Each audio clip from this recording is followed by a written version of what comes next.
One day, the Buddha, it is like they are treating to the Buddha.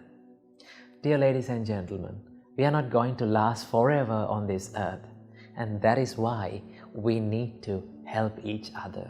We need to care for each other.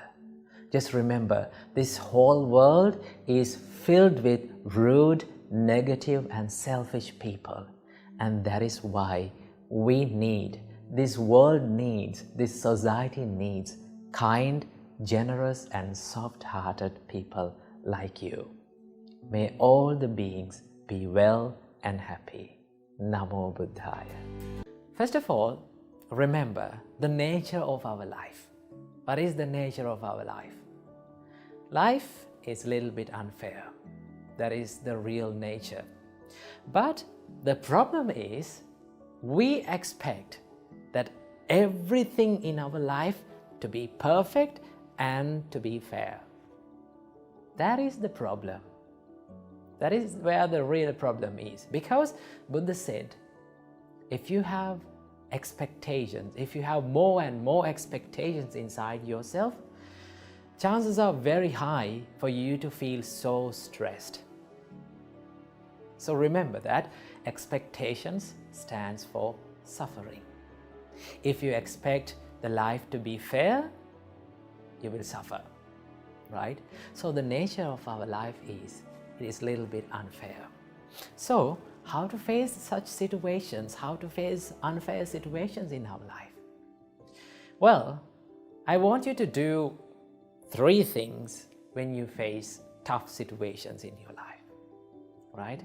These are very simple, but yet when you practice it, it is very hard to do that, but you can achieve it. Number 1, first of all, you need to realize what the situation is.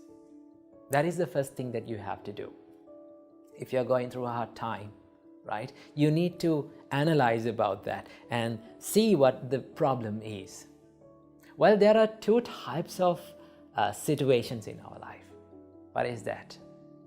First type of situation is the situations which are in our control, experiences which can be changed by ourselves, right?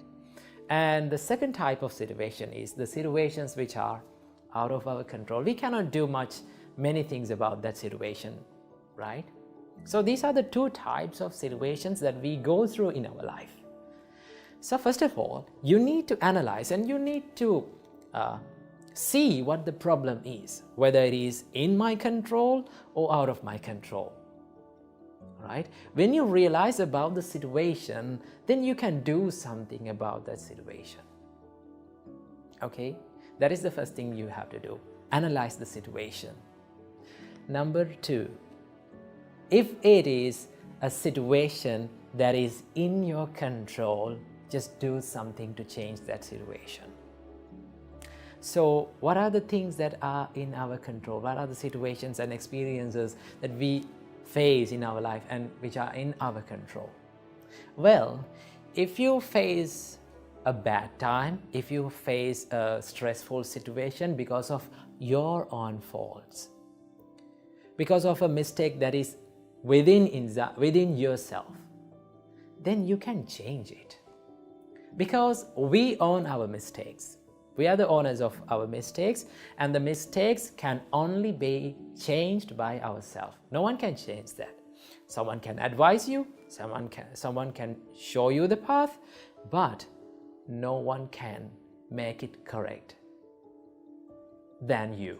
So what you have to do, you have to change the situation. If it is your mistake, correct it.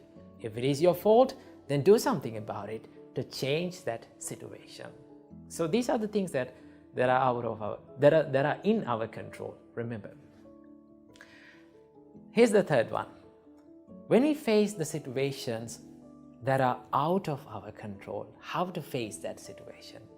Well, these are the situations we spend most of our time trying to change that, but we cannot do anything about that situation. So what are the situations which are out of our control? There are many things, right?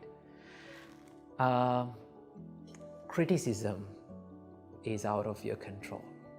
People's opinions, they're out of our control. How people behave in front of you is totally out of your control. They are their choices, not your own choice.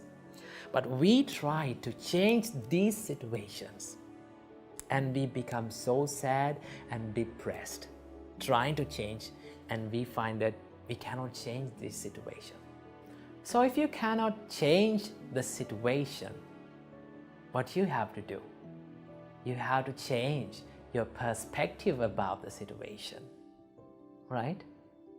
You can change the perspective about the situation, because the perspective, the perspective and the way you see that about that situation is totally in your control, because your thoughts are in your control, right? So what you need to do is, if you cannot change the situation, change the perspective, change the way you see about that situation, okay? So remember, when people act weird in front of you, when people try to make you angry, when people criticize you, right?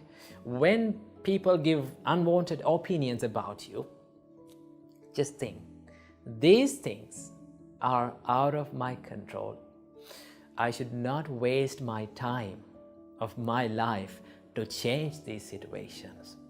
It is much better to change my perspective about this situation. So how can you change the situation? How can you change the perspective? You can be kind to them, right? You can maintain a positive mindset inside you, right? It is much better to maintain a positive mindset daily, every day, right? Listen to some things like positive things, positive words every day. It is much better to do that, because the more you listen to the positive words, positive ideas, right? Then the more you become positive inside, right? Then you can change your perspective about the situation. That is what you can do. Always remember what Buddha said. It is a nice quote that Buddha said that describes about the life. Buddha said, "Achinti tampi bhavati, chinti tampi vinasati."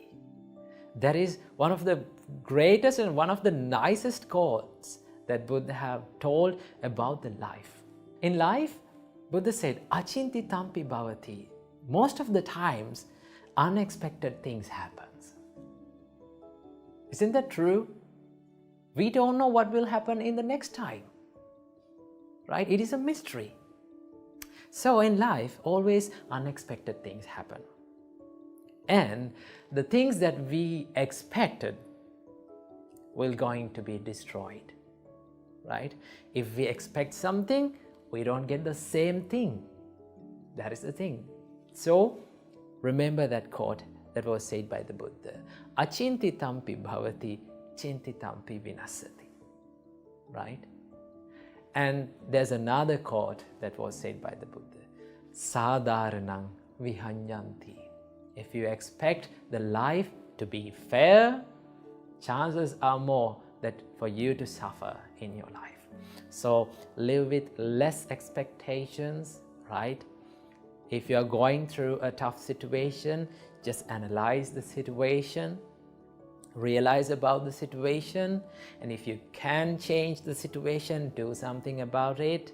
If you cannot do something about the situation, change your perspective. That is what you can do when the life is not going in your way.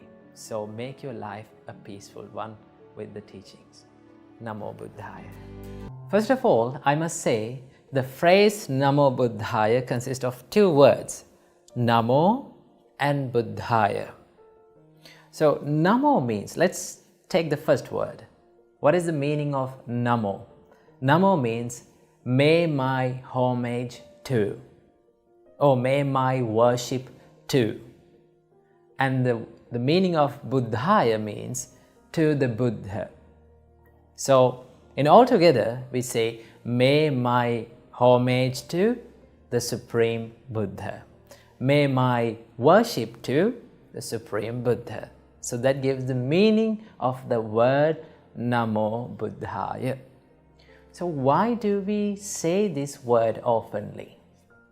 Now, as Buddhists, we have to respect to our great teacher, Supreme Buddha. He was the greatest person who taught us the reality of this life. So, as being grateful and as an honor to the Supreme Buddha, we use this word in most of the times in our life.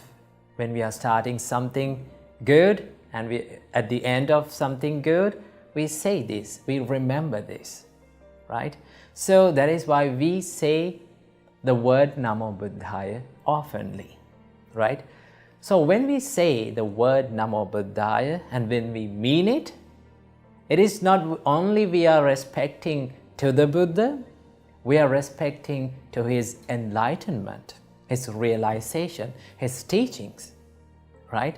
So as being grateful and as an honor to the great teacher Supreme Buddha, we use this word in many times in our life.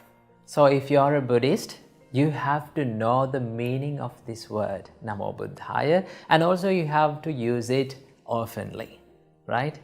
When you meet one of your friends, maybe a Buddhist friends, you can keep your palms together and say Namo Buddhaya. Or when you start something good in your life, you can keep your palms together and say Namo Buddhaya and start it. In the beginning of the day, when you wake up, you keep your palms together, close your eyes, take a deep breath and say Namo Buddhaya, right? Remember your great teacher, Supreme Buddha. And it will give you a great pleasure and it will tranquilize your mind, right? So that is why we use the Namo Buddhaya word in many times in our life as Buddhists. So this is the way that we remember and we respect our great teacher, Supreme Buddha. So that is the meaning of the word Namo Buddhaya. So I hope you got some information about the word Namo Buddhaya. So I wish you all, may all of you be well and happy. Namo Buddhaya. First of all, we all have to know that we all are humans and we make mistakes. We all make mistakes, right? You, I, we all are the people who are making mistakes. For sometimes, when we are dealing with people, when we live with people around us, we will see that the people around us are making mistakes. They do wrong things. Sometimes they may be the people who love we most. So in such times, we have to correct them. We have to show the correct path and we have to put them into the correct way. But when we do that, we do it in an unsuccessful way. Most of the time, we use anger, resentment, we use punishments to correct people. Remember, when you use anger, when you use the punishments, when you use the resentment to show the correct path to people, they will never correct their mistakes, right? Because when someone's mind is in anger, right, he cannot understand what is good and what is bad, what should be done and what should not be done. So, there is a way and there is a proper way to correct a mistake of a person. So, how to do that? Now, this way was taught by our great Arahant, Sariputta. Our great Arahant Sariputta says that you need to establish 5 things inside your mind before reproving someone or before correcting a mistake that has done by a person. So what are these 5 things? Number 1, remember, you need to speak at the proper time. That means you need to show the mistake of that person at the proper time. So what is the proper time to show a mistake to a person? Remember, never show a mistake to a person when that person is in anger. Because when your mind is in anger, You cannot know what is good and what is bad and what should not be done and what should be done. Therefore, you need to wait until that person cools down. Right? Don't show the mistakes to people when they are in anger. They will never correct their mistakes. Right? That is the first step. And the second step, never show mistakes to people in public. Right? When that person is surrounded by some other people, never talk about their mistakes. Why? Because in these days, people have a bigger personality, right? People show a big image to the society, right? You have a Facebook account, you have an Instagram account, you are on social media, and you show something to this society, and you think that you are a person and you are like a kind of a person in this society. So when you show a mistake of that person in front of others, right? When you complain to that person in front of people, remember, you are not only damaging his mind, you are damaging his personality. Remember, damaging to one's personality is one of the most dangerous and most worst thing that a human can undergo. Therefore, never show the mistakes to people in front of others. If you want to show a mistake to a person, talk to them privately, right? Bring him under a shade or maybe a calm and quiet place and talk to them, right? They will like to hear that, right?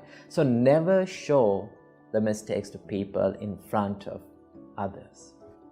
So that is the proper time. And the second thing, Arahant Sariputta said, you need to speak truthfully, right? That means you need to complain to the person that has done the mistake exactly, not to other people. Because sometimes, because of the misunderstandings, because of miscommunications, we complain to the people who have not done any mistake, right? We make false accusations. When someone is going through a false accusation, it is very hard for that person. Remember. Therefore, before complaining to someone, before showing a mistake to a person, find that exactly has this person done this mistake or not. Okay? So you need to be truthful. You need to find whether this person has done this mistake or not. Do not make false accusations. That is the second one. Number 3, Arahant Sariputta said, you need to speak gentle words. Never use harsh and rude words to explain the things to people, to explain the mistakes to people, right? When you use the hard and rude words like the words of anger, right, they will shut their ears, they will shut their eyes. They don't like to hear the rude words. In case no one likes to hear rude words, right? Therefore, if you need to explain a mistake that has done by someone else, then speak kind and gentle words, right? Speak heartwarming words. Then they will start to hear that, because we have a higher sensitivity to love and kindness. Therefore, use the words of love and kindness to explain the mistakes to people. Then they will correct their mistakes. And number 4, Arahant Sariputta said, you need to speak in a beneficial way. Remember that. That means when you are speaking and when you are explaining that mistake to that person, you need to give that feeling that this person, the reason why this person is explaining this mistake to me is because he loves me, right? He wishes the development of me. That is why he's showing this mistake to me. You need to give that feeling to that person. So how to give that? So there's a way to show a mistake to a person. There's a way to complain about a mistake to a person. It's like this. First of all, you need to talk to that person privately. And first of all, in the first step, what you have to do is you need to give a value to that person. Let's say, for an example, one of your co-workers made a mistake. Now you have to show that mistake. So first of all, you need to give a value to his profession. You need to give a value to what he's doing in a company, right? First of all, you need to say, you are doing a great job in this company. You have a great value. You give a great value to this company, right? When you're praising that person, he will open their eyes and ears. And then in the second step, you need to show the mistake, but you have done this mistake, right? You're doing this mistake.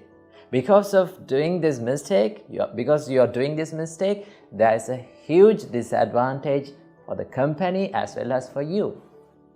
You have to explain like that. Then after that, after explaining the mistake to them, as the third step, again, you need to give a value to his profession. Or you need to give a value to his life, right? You are doing a great job, so do not do this mistake again. You need to correct this. If you explain the mistake in that way, remember, everyone who you need to show the mistakes will correct their mistakes, right?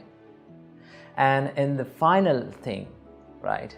The final thing, Arahant Sariputta said, you need to speak with a heart of loving kindness, right? Not while harboring the hatred thoughts. Because so many people show the mistakes to other people, right? To maybe to your children, maybe to your husband or wife or colleagues or co-workers, whoever it is. You get the anger to your mind and then you start to speak, right? Never do that. You need to be kind to the people. You need to have the compassion inside you. With that, you can do a great job, right? You can heal others' hearts. And also, you can correct the mistakes of people successfully. So, you need to use your word wisely and properly, because your words can change the lives of people. Words are so powerful, it can make people, and also, in the same way, it can break people.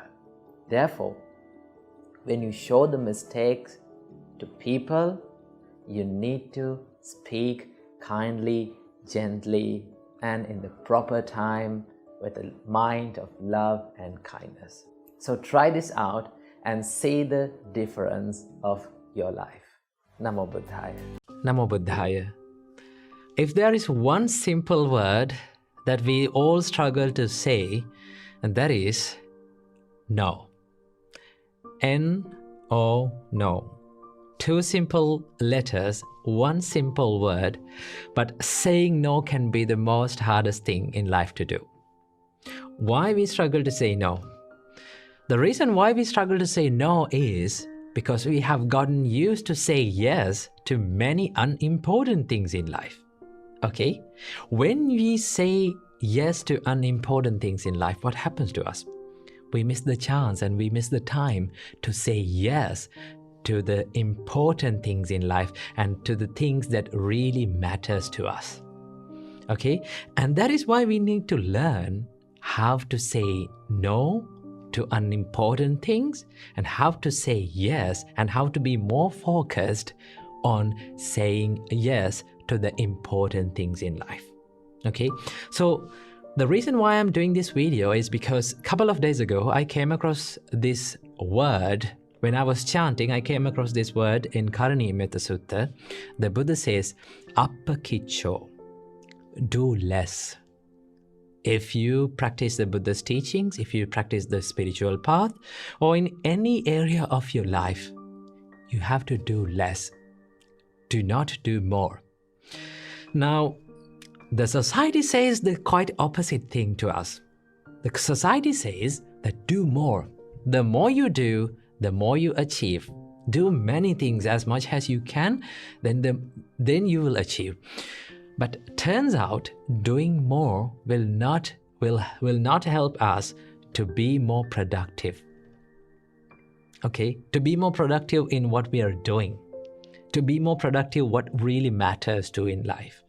So that is why we have to master to say no to certain things in life and really be focused on what really matters to us. So from this video, I'm going to be sharing with you 5 tips that will help you to say no to unimportant things in life and to say yes and to be more focused on what really matters to you. Before learning how to say no to unimportant things in life, we have to understand why we say yes to unimportant things in life. The reason why we say yes to unimportant things is because of fear most of the time.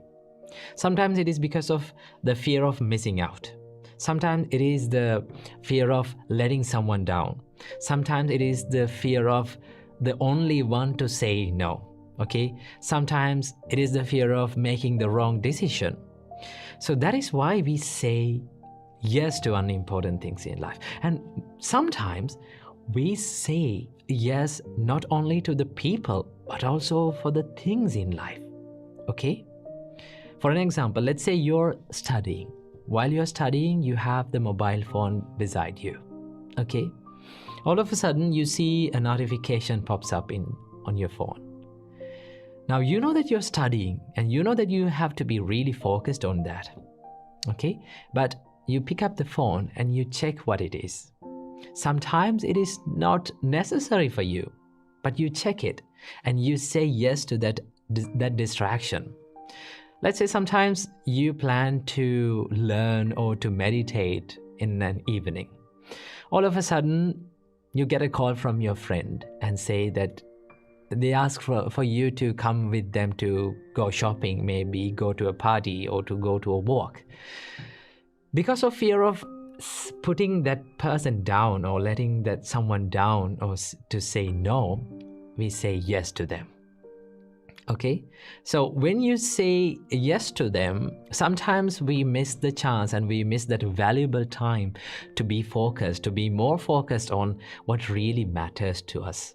Okay? What really helps us to achieve our larger purpose in life. And that is why we have to learn how to say no correctly. So here are the few steps that you can help you to achieve that. The first step to saying no to unimportant things in life is to build a good self-awareness. Okay? You have to have a good understanding what really matters to you and why you say yes to certain things and why you say no to certain things. When you're aware of that, then you can easily say yes to important things in life and no to unimportant things in life. So before saying yes to something, just ask from yourself this question, why? Why am I saying yes to this? Okay, before saying yes to something or to a person, just figure out why you say yes to that person or why you say yes to that thing. Okay, before you say no to certain things, you have to figure out why you are saying no to certain things in life. For an example, let's say you need to check your mobile phone. Okay, your mind says to check your mobile phone. Before doing that, you have to ask from yourself, why? Why am I doing this? Why should I do this? When you ask from yourself that question, you become more aware of yourself. You become more aware of what you're doing. The Buddha says, before you do something or before you say something, just ask from yourself that is it helpful for me? Is this thing that I'm going to do is helpful for me or helpful for others? Is it good for me? Is it good for others? When you ask from yourself that question, and if you come to the answer that yes, this is really worthy of saying yes. This is really worthy of saying, this is really important to me, then do it. But if you come across the answer that, no, this doesn't really matters to me, okay, it is not important to my life, then by all means, do not do it, because it steals your time, the valuable time in your life. So the first step of saying no, learning how to say no to unimportant things in life, is to build a good self-awareness. The second step of learning to say no to unimportant things in life is to build a good self-discipline. And now this is the most hardest part, because it takes a lot of courage and grit to say no. And you need to be more disciplined to say no to unimportant things in life. Because sometimes the things that we say no, we have to say no to unimportant things in life, may be the most enjoyable things in life. Okay, let's say like we all like to enjoy in life, but sometimes those things that makes us enjoyable will not help us to be more productive. Okay, for an example, let's say you are going to study and you're planning to study, you're planning to meditate, but well, sometimes your friends ask you to come and join to a party. Okay, now you like to go to a party, but you know that the most important thing in your life is the learning process. That is what helps you to achieve more success. The most important thing in life is to build a good spiritual, a strong spiritual base in your life. So then it is very difficult to say no to those things, because we fancy in doing all those things. Okay, so that is where we need the self-discipline, to be disciplined and to say no. This is what really matters to me, and I have to do it. Then you have to say no to those people politely. You can explain why you are saying no. Okay, I heard this one quote saying that learn to say no to people without explaining yourself. I would say learn to say no to people and explain why you're saying no to them. Then they can understand why you're saying no. Okay, so then they will respect your time and your values in your life. So that is why we have to learn to say no politely and correctly. The third step is to understand that your time is valuable. Time is the most valuable asset that we have in our hand. Okay, and our time on this earth is really limited. You don't have an infinite time on this earth. We have a finite time, and we have to use that limited time very well. So I would suggest, look at your time like you look at your money. Okay, so when you get money, you don't spend that money lavishly or to whichever the thing that you want. You don't put that money wherever you are. No, we become more serious, and you become more serious about your money. Same like that. Think about your time as you think about your money. Okay, because money can be earned again, but the time cannot be earned again. You cannot take back the time. It is limited, and that is why in this limited time you have to do the best thing that you can do. Okay, be more serious when it comes to time. Don't waste it. Okay, it is the most valuable asset that we have. If you value time, if you respect your time, then you can say no to unimportant things, and then you can learn to say yes to what really matters in your life. Okay, so respect your time and also respect other people's time as well. And the next step is to ask this magic question. The magic question is it really necessary? Before you say something, before you do something, before you say yes to someone or something, ask, is it really necessary? Do I really have to do it? Okay, sometimes because we say yes to unimportant things in life is because we don't know that we don't really need it. For an example, let's say you came back home after a tired day. okay? And you say yes to social media. And you scroll through and it steals maybe 1 or 2 hours of your valuable time.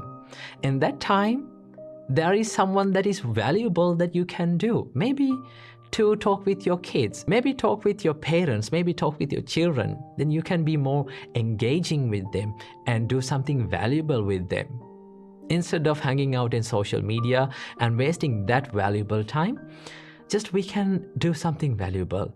Before doing that, we have to ask, is it really necessary? Do I really have to do it? Then you can decide what to say no and what to say yes, okay? So keep that in your mind. And the final step is to figure out what is really important to you, what really matters to you. Now, the most of the time, the reason why we say yes to unimportant things in life is because we haven't figured out what really matters in life. Okay, what really matters to us. So that is why if you have a good understanding what is the larger purpose of your life, what really matters to you, what is really valuable in your life, you can be more focused on that and say no to other things in life that really never helps you to achieve the larger purpose in your life. So I would suggest take a quiet time in your day to figure out what really matters to me today.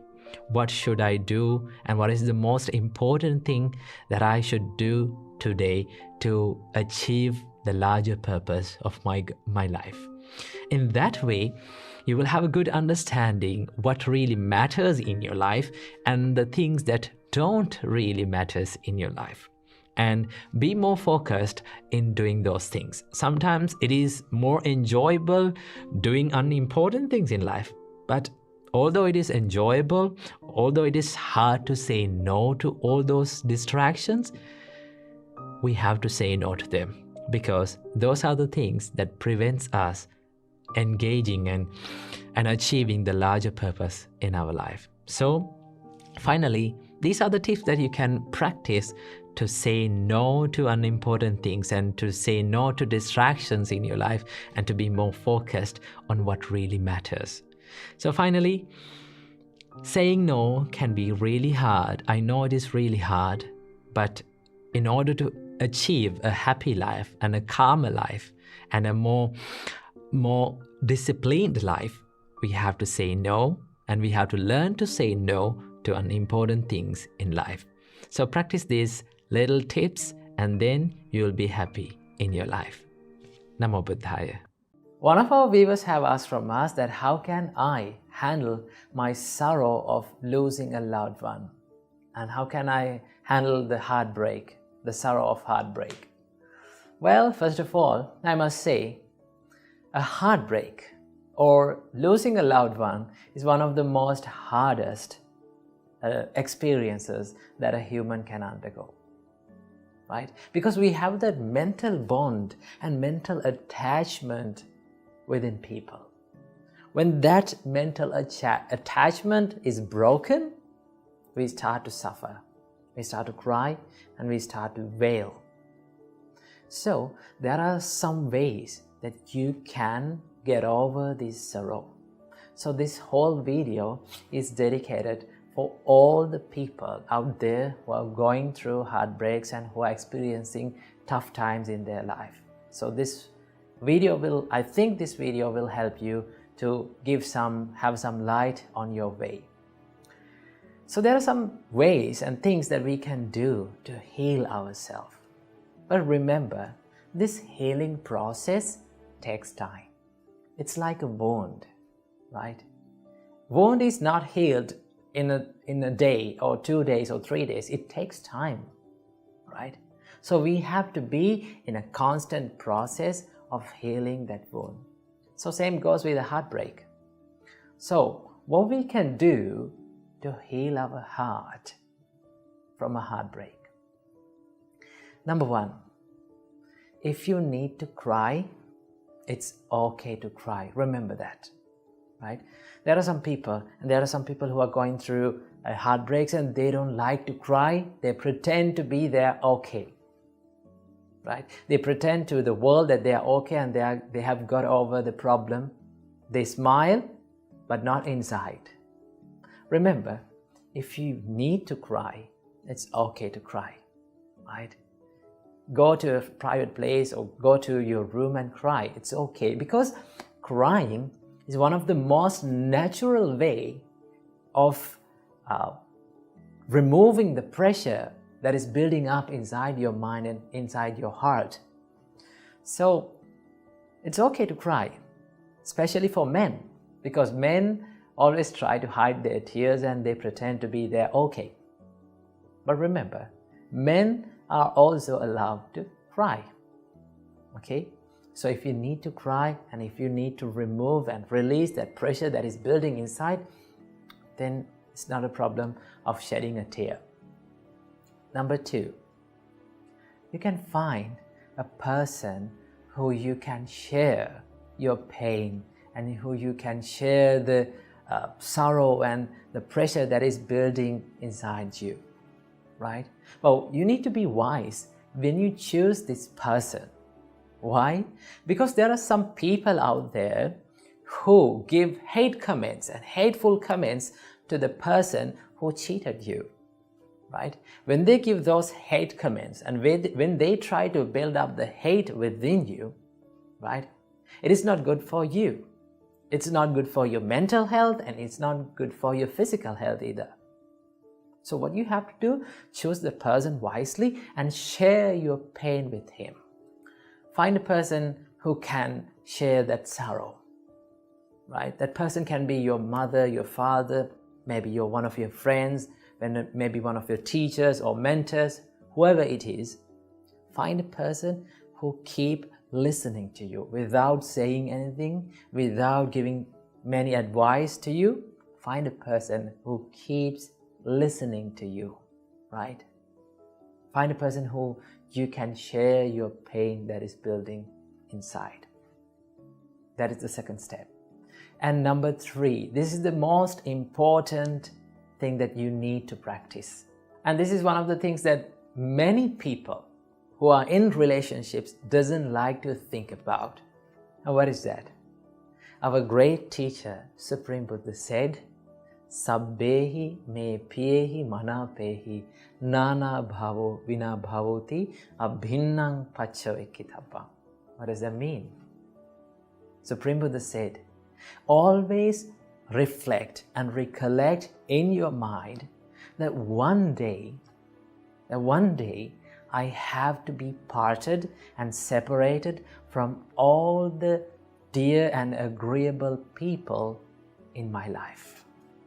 Isn't that the truth? Yes, it is. That is the truth. But we don't like to think about that when people are in relationships. They will think it will ruin their relationship. It will ruin the bond between people. But in reality, it is not. Remember, when you think that I have to be separated, one day I have to be separated from this person that is sitting in front of me, the person who I love most. One day I have to be separated from this person, at least at the death. So I have a little time to love this person, give my love, my kindness, my attention, my compassion to this person. So I must give this fullest love to this person. Remember, true love will never break your heart. That's amazing, isn't it? True love, when you love someone truly, if that person leaves you, you will never be heartbroken. But if you become attached to that person, if you are mentally too much attached to that person, and that attachment is the thing that breaks your heart. That is why Buddha said attachment brings the suffering to your life. So remember, true love will never break your heart, but the attachment does, right? So if you are curious about what is true love and what is attachment, there's another video that has done by us about explaining the true love, so you can check out that. So remember, when you truly love someone, your heart will never be broken, right? So what you have to think is, always, whenever you are possible, you need to think, I have to be separated from these people around me, right? So when you think that, your mind is getting prepared to face that situation, right? You can imagine, how I'm going to recover myself if this person left me. How I'm going to do that, right? Then if your mind is pre-prepared for that situation, when you're going through such a situation in reality, you will start to think, this is what I was thinking about, right? So when your mind is get prepared to face that reality in the life, right? You can be more confident, you can be more strong when you face that situation in real life. So that is the thing that you have to always think about that. And also, remember, I told you, heartbreak is like a wound. Remember, if you need to heal this wound, you need to decrease the amount of touching it, right? Now, I don't say that you need to forget the person, right? You cannot forget the person, but you can reduce the amount of attention for those past thoughts. Because when you're alone, right, after a heartbreak, after a breakup, when you're alone, right, you're thinking about the moments and the things that happened in the past. The more you think about those things, the more you will be frustrated and the more you will be sad. So what you have to do, reduce the amount of attention that you are giving to that kind of thoughts, right? So you can do that, but you cannot forget that from time to time, those thoughts will haunt your mind. But when you're not giving much more attention, when you're not giving much attention to those kind of thoughts constantly, and with the time, it will fade away, right? So you don't try to stop the thoughts, but let the thoughts to fade away from your life. And keep this in your mind. Whatever the terrible situation that you are going through in your life, it is going to be changed one day. Because none of our life experiences are permanent, right? Every experience, every tough situation, every happy time, and every experience that we face in our own life are impermanent. They will change with the time. So remember, you're going to heal one day. You're going to be okay one day, right? So have some experience with these tough situations in our life. Remember, these experiences make our life more and more strong. So these are 5 things that you can do to heal your broken heart, right? So I hope you got some ideas to how to heal your broken heart. And most importantly, don't forget to remember what our great teacher Supreme Buddha taught. One day, we all have to be separated from every loving person around us. So we have a short time in this life, so we have to give our fullest love to these people around us and expect nothing from this world, because our expectations will make us suffering. So remember that. And I'm going to end this video with a nice quote, and that is, when you are heartbroken, cry, forgive, learn from your experiences, and let your tears water the seeds of your future happiness. Namo Buddhaya. Our great teacher Supreme Buddha taught us there are 2 ways to practice loving kindness meditation. One is Mahagata Cheto Vimukti, and the other one is Appamana Cheto Vimukti.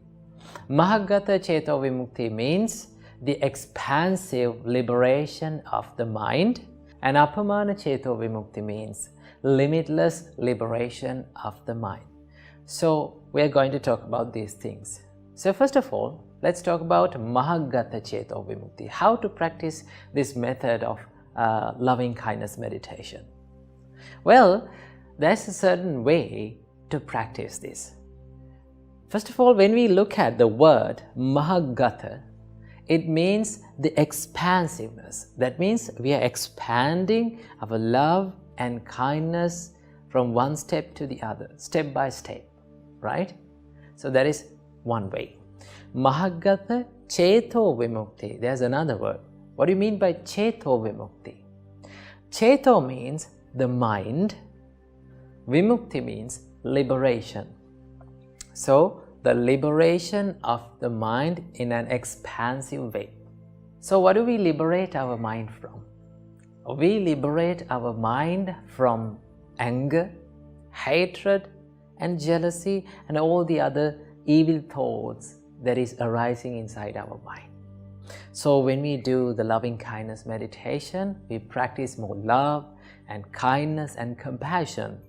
When you practice it, your heart and your mind is liberated from anger, hatred, ill will, jealousy, and other thoughts like that. So that is what we call the liberation of the mind, Cheto Vimukti. So how to practice this Mahagata Cheto Vimukti? As the first step, we are starting to spread the love and kindness to ourselves. Like you think, may I be free from anger. When you think that, you need to wish it, you need to mean it, and you need to feel it, right? May I be free from jealousy. May I be free from ill will. May I be free from mental suffering, physical suffering. In that way, you start to spread the love and kindness towards yourself first, right? Once you are fulfilled with your own love and kindness, once you are filled with your own loving kindness, then as the next step, we expand our thoughts of loving kindness and we try to spread that love and kindness to the beings around us, right? Maybe if you are if you are doing the meditation in a room, you can consider the room. May all the beings in this room, seen or unseen, may all these beings in this room be free from anger. May they be free from ill will.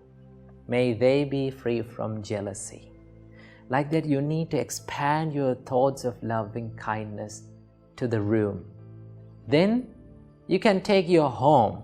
You can expand the area of your spreading of loving kindness. You can consider your home and you can think, may all the beings in my home be free from anger.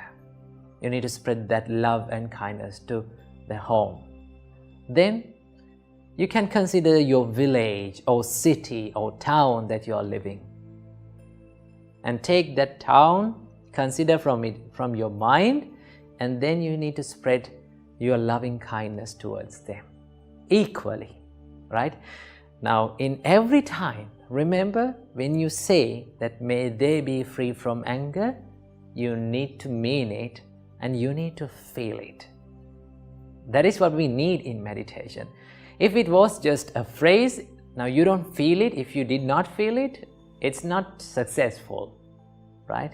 So you need to mean it and you need to feel it, right?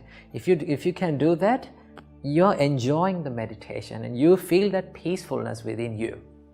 Okay? So we spread the loving kindness to our beings in our city. Then we expand that area to maybe to our country, right?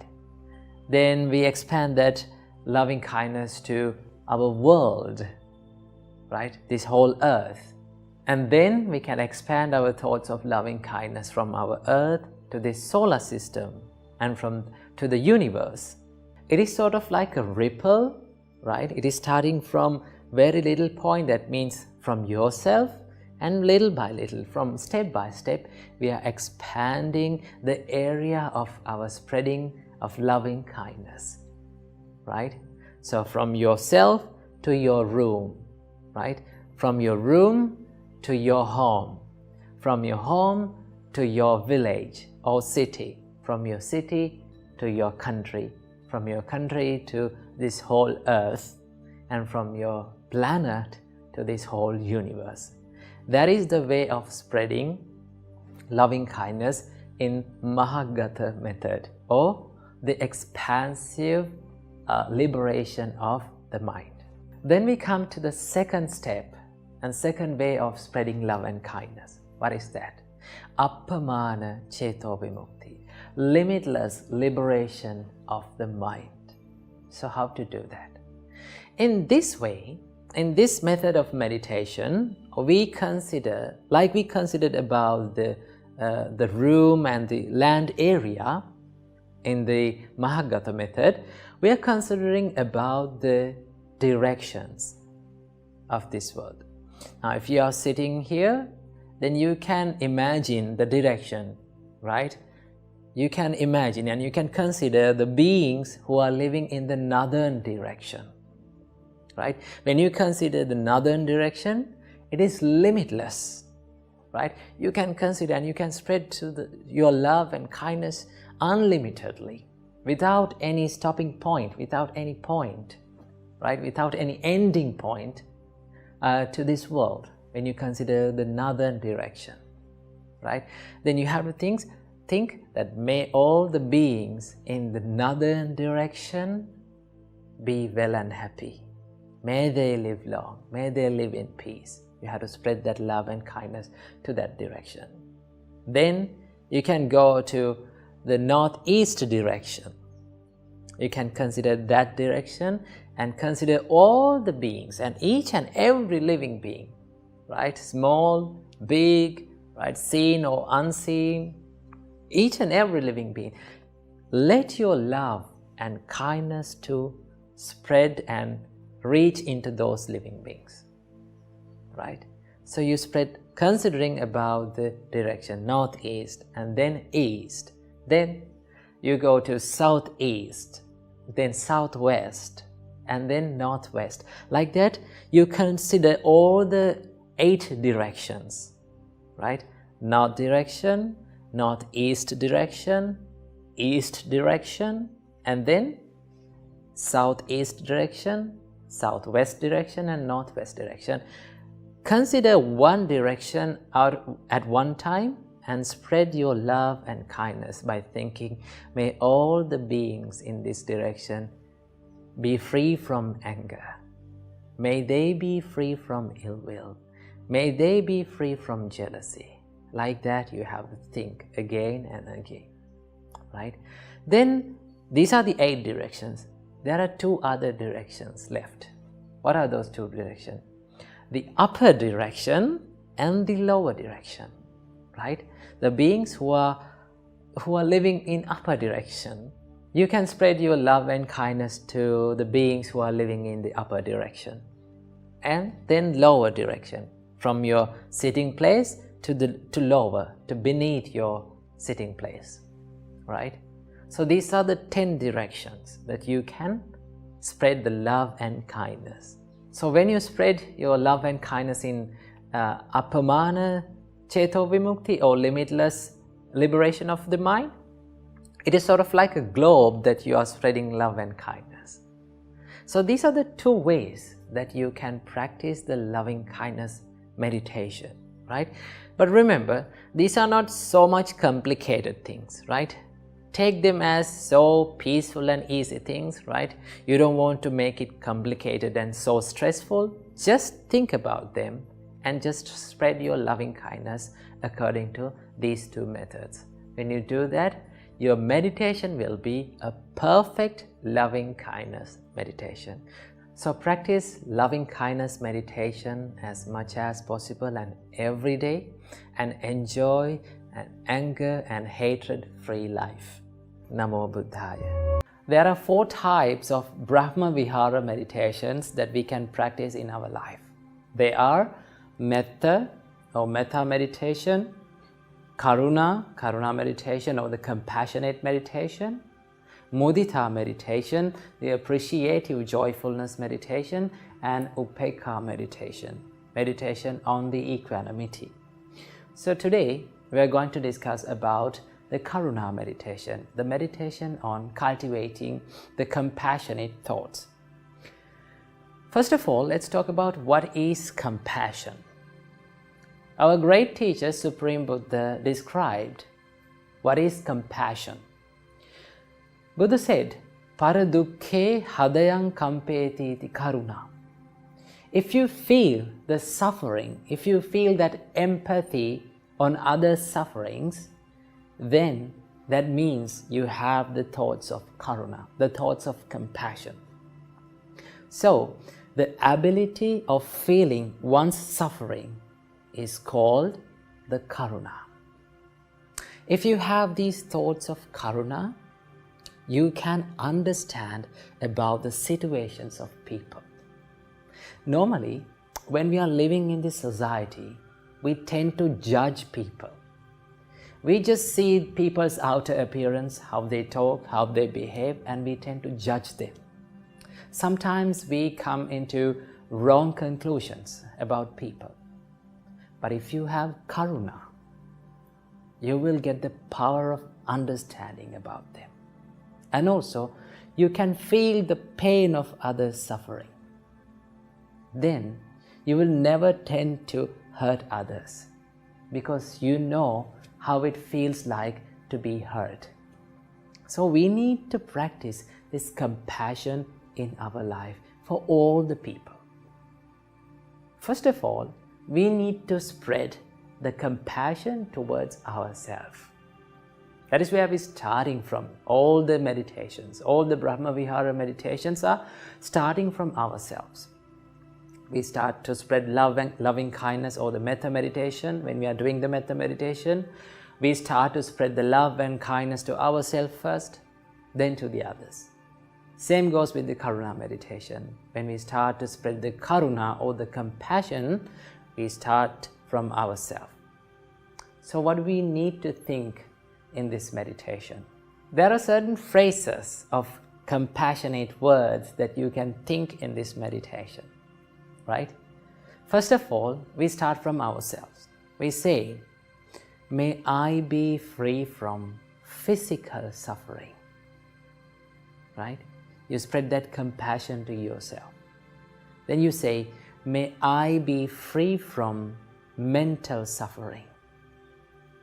That means you don't like that yourself to suffer. Right? So as you don't like that other people to suffer, you need to direct it to yourself, right? You wish to yourself, you kindly and compassionately, you wish to yourself, "May I be free from mental suffering, may I be free from physical suffering, may I be developed with physical well-being, may I be developed with mental well-being." And you wish to yourself, "May I be free from all the sufferings." These are compassionate thoughts, right? Now in this meditation also, when you repeat these phrases in your mind, you should not just repeat it. You should mean it and you should feel it, right? With your honest mind, you need to wish to yourself like that. "May I be free from all the sufferings." Then you wish to yourself, "May I live in peace. May I live in peace. May I live in peace." So that is the first part, and that is the first step, to spread the compassionate thoughts to yourself. Then after that, once you get fulfilled with your own compassion, right? Once you get filled with your own compassion, then you need to radiate that compassion towards the beings who are outer and around you. So this karuna meditation also can be done in both ways of apamana ceto vimukti, or the limitless liberation of the mind, and mahagata ceto vimukti, expansive liberation of the mind. So we have described these two methods in another separate video. You need to check out that if you want to know more about these things. So you can do this in both ways, in either apamana ceto vimukti and mahagata ceto vimukti, or if you have time, you can do the both of methods in one meditation session. So we need to practice and we need to generate more and more compassionate thoughts in our mind. The more we develop the compassionate thoughts in our mind, the more we will do the compassionate things from our body, the more we will speak the compassionate words from our mouth. So that is the main aim of doing the Karuna meditation. So what do we need to think in this meditation? As a summary, may I be free from physical suffering. May I be free from mental suffering. May I be developed with mental well-being. May I be developed with physical well-being. May I be free from all the sufferings, and may I live happily. So these are the phrases that you need to think, and you can adopt these phrases when you spread loving kindness and when you spread the compassion towards other living beings also. For an example, if you spread the compassionate thoughts to the beings around you or to the beings in your room, then you need to think, may all the beings in this room be free from physical suffering, be free from mental suffering. Like that you have to think. So these are the ways, and this is how we do the compassion meditation or the Karuna meditation. So remember, when you master this meditation, when you master the thoughts of Karuna or the compassion, your bodily actions will be more peaceful and more kind and compassionate, and your words and the way you behave will be changed. So your whole life can change by these kind of meditations. So practice Karuna meditation and enjoy a peaceful life. Namo Buddhaya.